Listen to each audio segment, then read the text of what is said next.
Hi everyone, my name is Israel Hilover. I'm going to be presenting the notebooks for Mathematical Introduction to Quantum Computing. These notebooks can be downloaded from this repository on GitHub. Once downloaded, we only need to open the Start notebook in order to access the contents.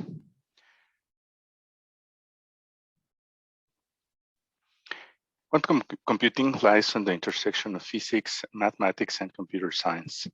In this work, we'll be reviewing the first two components. First, in the introduction, the first section, we give a short introduction, a motivation of why we need quantum computing. The next notebook for logic gates, we define classical bits and classical logic gates. Define what is the conjunctive normal form or computational universal set. This will become relevant when we formalize quantum gates and ask ourselves if there is a quantum counterpart of this theorem. We will see that this question is answered by the Solovay-Kitaev theorem. We also add a couple of tasks and their solutions for the reader to validate understanding. So the second section for mathematics for quantum computing is one of the core sections of the project where the main concepts are presented. The first one for Hilbert space, we define what is a norm, what is an inner product, and how they relate. We define a Hilbert space.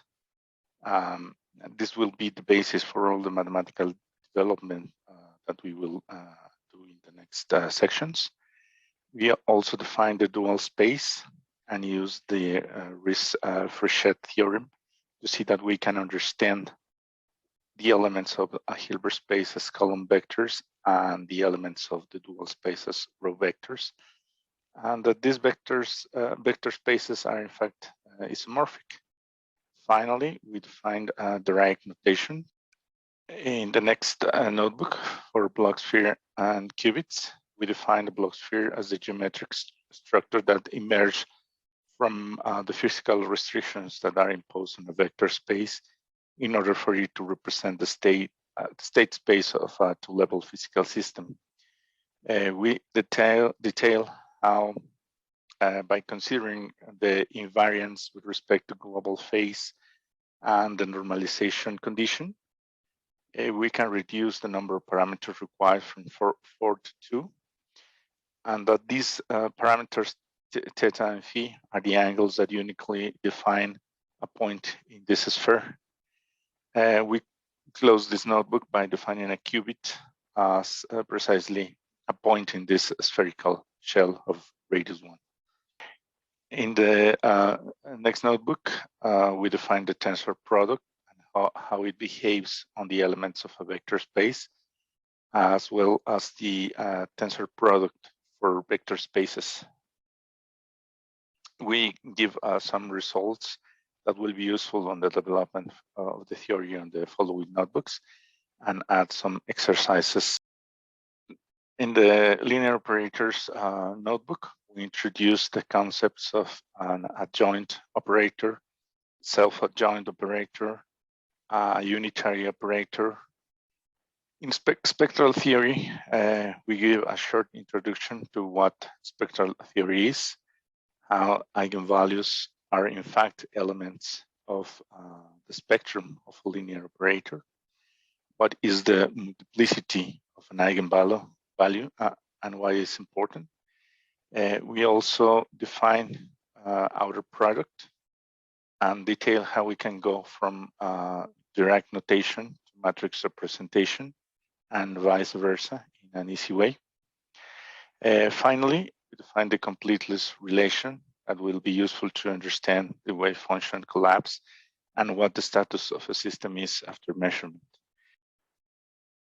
In this notebook, we define concepts that the reader should be already familiar, such as the expected value, standard deviation, and the Cauchy-Schwarz inequality, with the difference that we will define them in terms of the Dirac notation.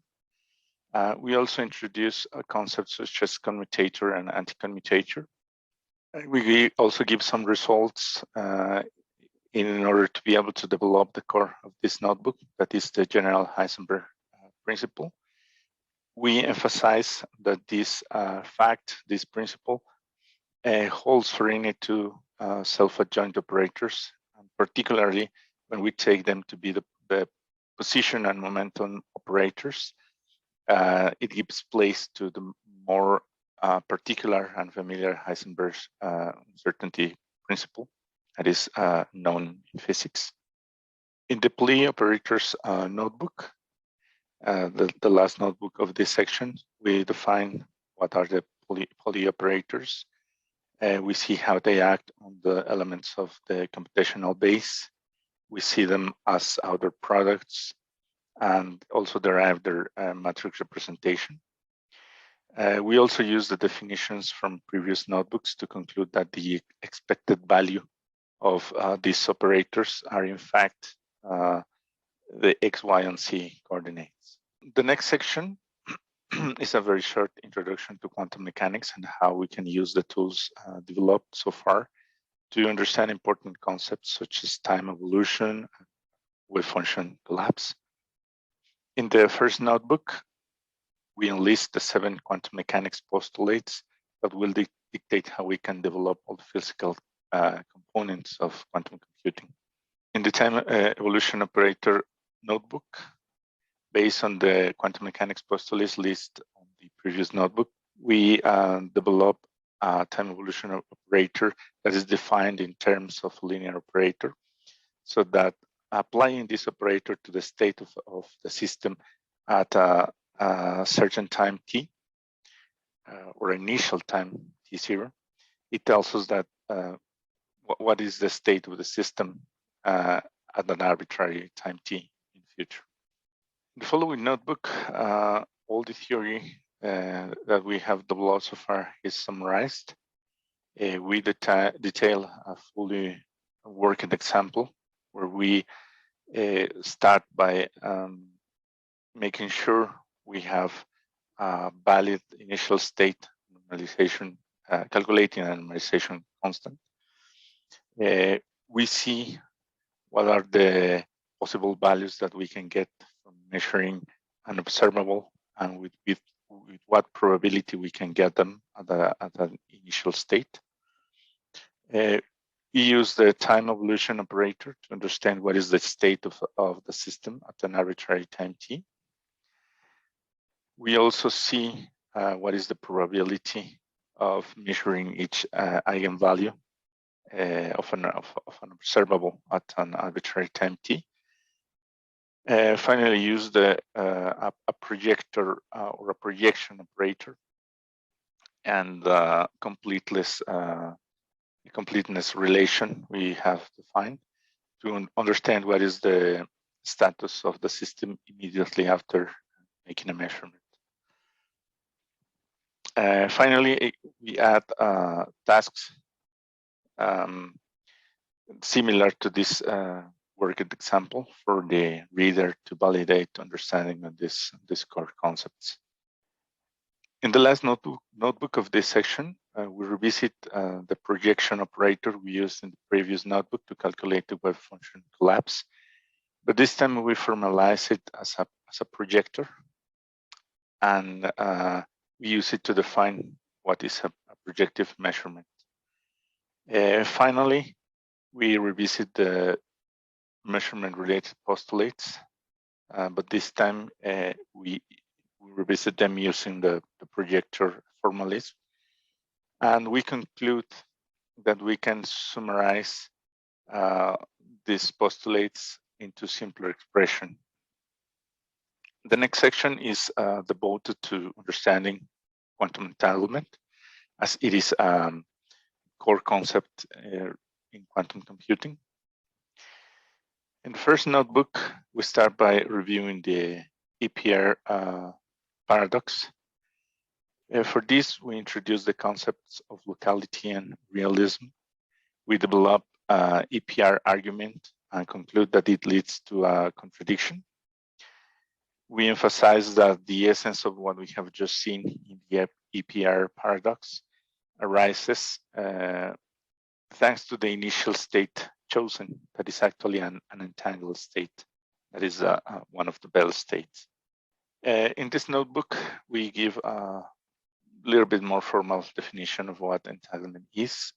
In the last notebook of this section, we review a simple version of the Bell inequality, see how it relates to the EPR paradox and why this inequality can be violated when entangled states are taken into account. Then we use this to get to Bell's theorem. In this last section, we defined the quantum gates and present the most common type of quantum gates. In the first notebook, we start by defining registers, both classical and quantum registers that are used in the formalism of quantum circuits. Also, we define quantum gates as unitary operators and review what is the rationale behind it. In the next notebook, we review the Hadamard gate.